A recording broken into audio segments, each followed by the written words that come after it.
Bismillahirrahmanirrahim. Assalamualaikum warahmatullahi wabarakatuh.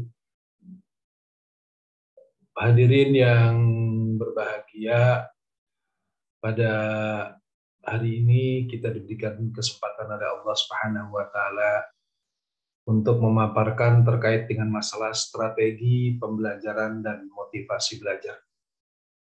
Strategi pembelajaran dan motivasi belajar ini ada dua yang menjadi dasar hal ini bisa terjadi, yaitu adanya seorang mahasiswa dan seorang dosen. Mahasiswa dan dosen itu merupakan salah satu yang tidak bisa dipisahkan. Oleh karena itu, perlu kedua-duanya harus saling bersinergi demi memajukan kampusnya masing-masing. Sekarang, pengertian daripada dosen.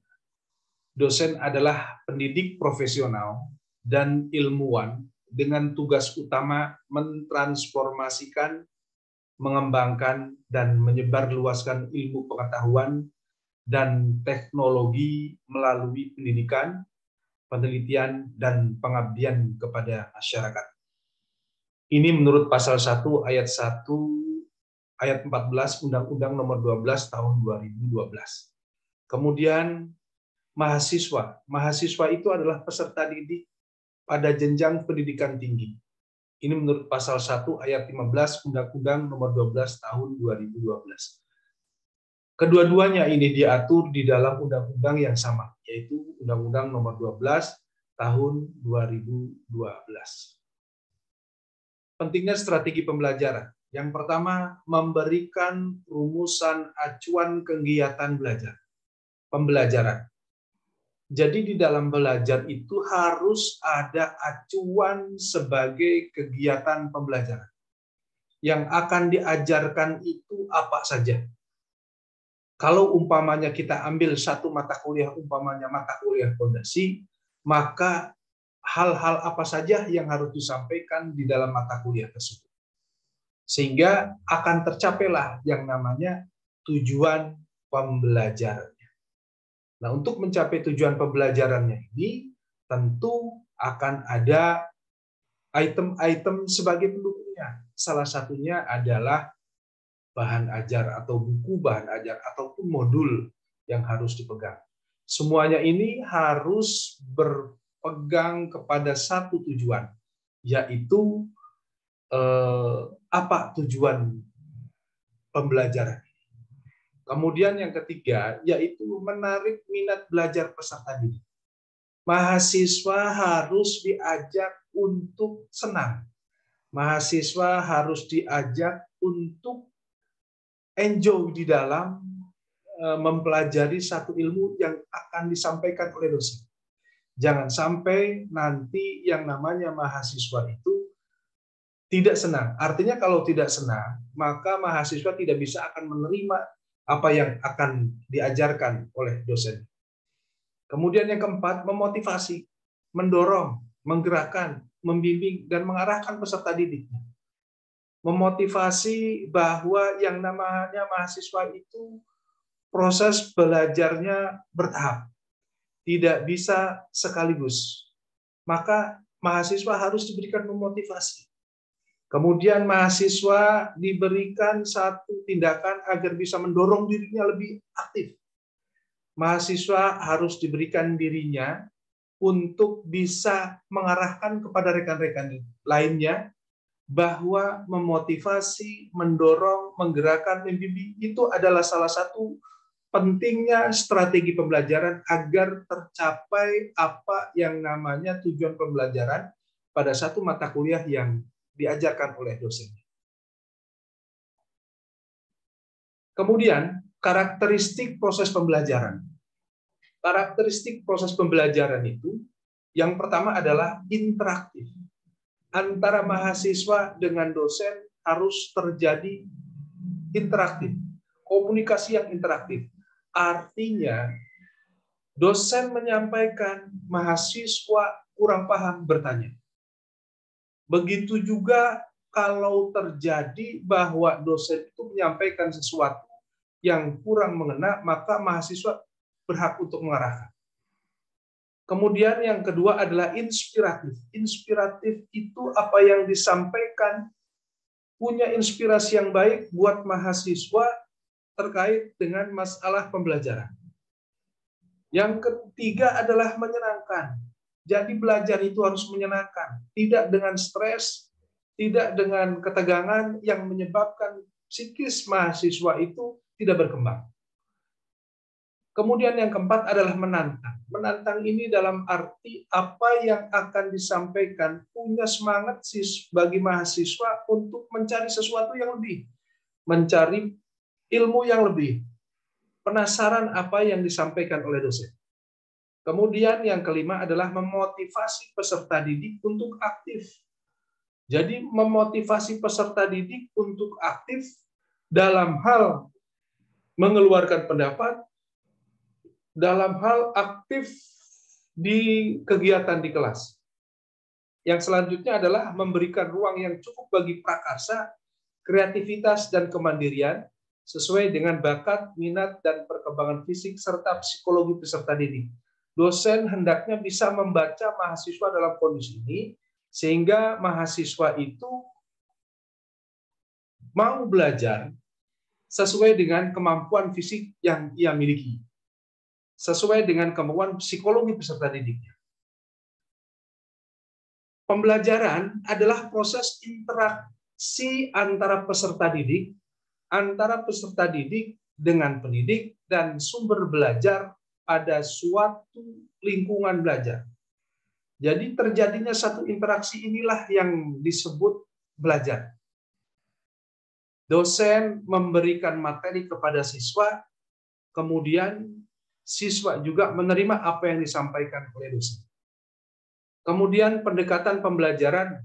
Pendekatan pembelajaran itu adalah orientasi arah pandangan atau cara pandang pendidik dan peserta didik terhadap pembelajaran untuk mencapai tujuan pembelajaran. Contoh, pendidik memandang bahwa dalam pembelajaran peserta didik harus kooperatif, maka muncullah pendekatan kooperatif.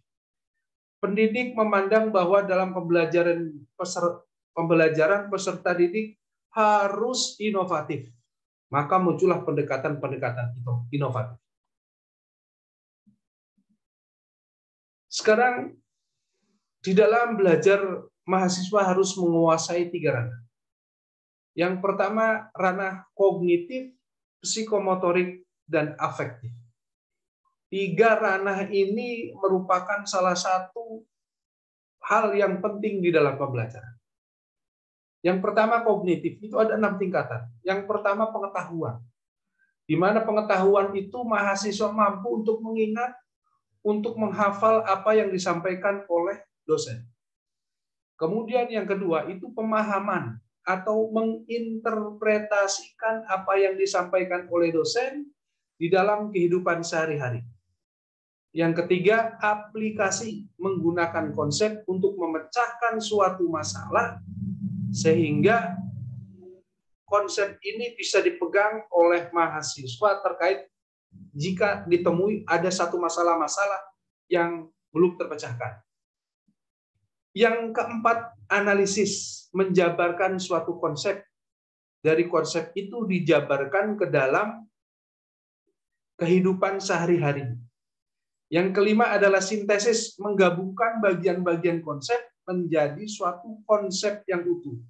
Dan yang keenam adalah evaluasi, membandingkan nilai-nilai, ide-ide, dan metode dari satu sumber dengan sumber yang lain.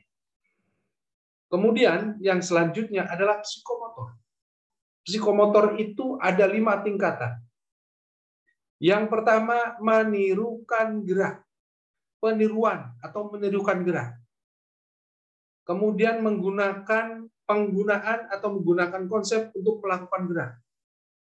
Yang ketiga, ketetapan melakukan gerak dengan benar. Dan yang keempat, perangkaian atau melakukan beberapa gerakan sekaligus dengan benar. Dan yang kelima adalah naturalisasi, melakukan gerak secara wajar. Yang selanjutnya adalah afektif. Afektif itu ada 5 tingkatan. Yang pertama pengenalan. Pengenalan ingin menerima, sadar adanya sesuatu bahwa kita ini adalah mahasiswa yang butuh dengan ilmu. Kemudian merespon aktif, berpartisipasi. Kemudian yang ketiga penghargaan, menerima nilai-nilai. Menerima segala sesuatu pemberian yang sifatnya penghargaan. Yang kelima, pengorganisasian, menghubungkan nilai yang dipercayai. Dan yang kelima adalah pengamalan, menjadi nilai-nilai sebagai bagian dari pola hidup. Motivasi belajar di perguruan tinggi. Jadi kalau kita lihat bahwa pengertian motivasi itu berasal dari kata mover, yang arti menggerakkan. Menggerakkan kondisi yang menimbulkan perilaku, mengarahkan perilaku, mempertahankan intensitas perilaku, dan seterusnya. Motivasi yaitu kekuatan energi seseorang yang dapat menimbulkan tingkat persistensi dan antusiasme dalam melaksanakan suatu kegiatan, baik yang bersumber dari dalam diri individu itu sendiri, yang disebut dengan motivasi intrinsik, maupun dari luar individu atau motivasi ekstrinsik. Seberapa kuat motivasi yang dimiliki individu akan banyak menentukan terhadap kualitas perilaku yang ditampilkan, baik di dalam konteks belajar, bekerja, maupun dalam kehidupan lainnya. Analisa hasil kerja yang rendah. Pertama, prestasi belajar rendah. Artinya apa ini? Yang pertama, belum menguasai pengetahuan atau keterampilan. Bisa jadi mahasiswa ini belum mengetahui, belum menguasai keterampilan. Bisa jadi dosen menyampaikan materi itu kurang menarik mahasiswa. Jadi bisa menjadi satu sebab prestasi belajarnya rendah. Kemudian yang kedua, sifat atau struktur tugas yang sulit atau tidak menyenangkan. Memberikan tugas yang tidak disenangi oleh siswa. Ini yang akan menyebabkan prestasi belajarnya rendah. Yang ketiga, konsekuensi negatif pelaksanaan tugas. Jika tidak mengerjakan tugas, maka nilainya tidak dapat nilai bagus. Maka nilainya akan merah. Maka nilainya akan tidak dapat nilai. Dan ini merupakan salah satu penyebab prestasi belajar. Kemudian yang keempat, jarang berlatih menggunakan keterampilan tersebut. Jarang digunakan, dan ini merupakan salah satu prestasi belajar yang rendah.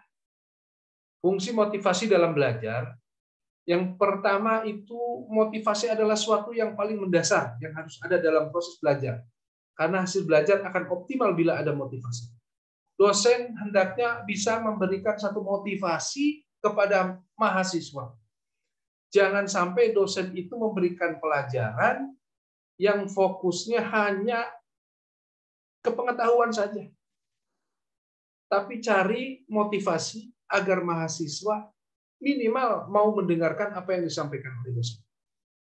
Yang kedua, motivasi selalu bertalian dengan satu tujuan. Ya, kalau umpamanya kita kasih motivasi, dengan motivasi ini, maka tujuannya adalah pasti akan tahu tujuannya. Kemudian, fungsi motivasi yang pertama itu sebagai pendorong untuk berbuat sesuatu dari setiap aktivitas yang dilakukan. Jadi adanya satu pendorong agar berbuat sesuatu terhadap aktivitas yang dilakukan, maka yang namanya dosen harus memberikan satu motivasi sehingga mahasiswa itu mau mengikutinya. Kemudian fungsi motivasi adalah penentu arah perbuatan, yakni ke arah tujuan yang ingin dicapai. Yang ketiga, menyeleksi perbuatan. Dan yang keempat, pendorong usaha untuk mencapai prestasi. Bentuk motivasi di sekolah atau di kampus, motivasi anak berbeda-beda. Motivasi tidak timbul tiba-tiba, tapi motivasi harus tumbuh oleh dosen, oleh guru. Cara menumbuhkan motivasi belajar itu pertama bisa memberikan angka. Ya. Guru dalam hal ini memerlukan unsur objektif dalam memberikan nilai, yang hendaknya angka tersebut mencerminkan aspek kognitif, afektif, dan psikomotor. Boleh. Dengan tujuan bahwa ketiga aspek itu harus mengena. Yang kedua, memberikan hadiah. Hadiah akan sangat menarik mahasiswa sebagai motivasi dalam melakukan suatu pekerjaan. Contoh umpamanya, jika kamu bisa mengerjakan soal ini, maka nilainya baik.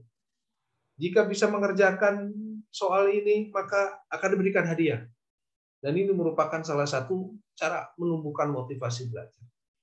Kemudian yang ketiga, kompetisi. Baik kompetisi individu maupun kelompok digunakan untuk merangsang dan menguatkan motivasi belajar. Kemudian yang ketiga, ego involvement, menumbuhkan kesadaran dalam diri mahasiswa agar merasakan pentingnya tugas sekolah.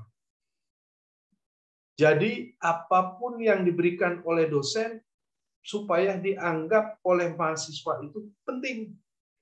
Makanya harus diberikan salah satu ego involvement. Dan yang kelima, memberikan pujian. Jika ada mahasiswa yang bisa mengerjakan soal dengan baik, diberikan pujian. Luar biasa. Kamu ini. Ini salah satu contoh. Yang selanjutnya, membangun lingkungan belajar positif agar motivasi belajar meningkat. Yang pertama, mengatur iklim belajar. Iklim belajar ini buat perbedaan dari sejak awal. Iklim belajar ini sangat menentukan. Kalau umpamanya belajar akan lebih efektif pada pagi, siang, atau sore, itu bisa dipilih mana yang lebih besar keuntungannya, maka yang akan kita gunakan. Mempersiapkan lingkungan fisik, sarana, dan prasarana, itu harus mendukung. Kalau umpamanya itu sarana dan prasarana kurang mendukung, mahasiswa juga kurang termotivasi untuk meningkat. Lingkungan sosial sekitar tempat belajar. Bagaimana keadaan masyarakat sekitarnya, apakah mendukung atau tidak. Kemudian mengajar dengan menghubungkan dunia. Jadi mengajar itu jangan fokus hanya pada satu pelajaran saja. Hubungkan pikiran mahasiswa itu dengan melihat secara global, melihat kondisi dunia. Kemudian yang kelima, mengembangkan strategi belajar yang menarik. Bagaimana cara belajar yang menarik? Salah satunya adalah dengan memberikan arahan yang tidak terfokus pada mata kuliah, tapi ada hal-hal lain yang mendukung terhadap yang sedang kita bicarakan. Yang keenam, menyiapkan kelas kecil dan kelas besar.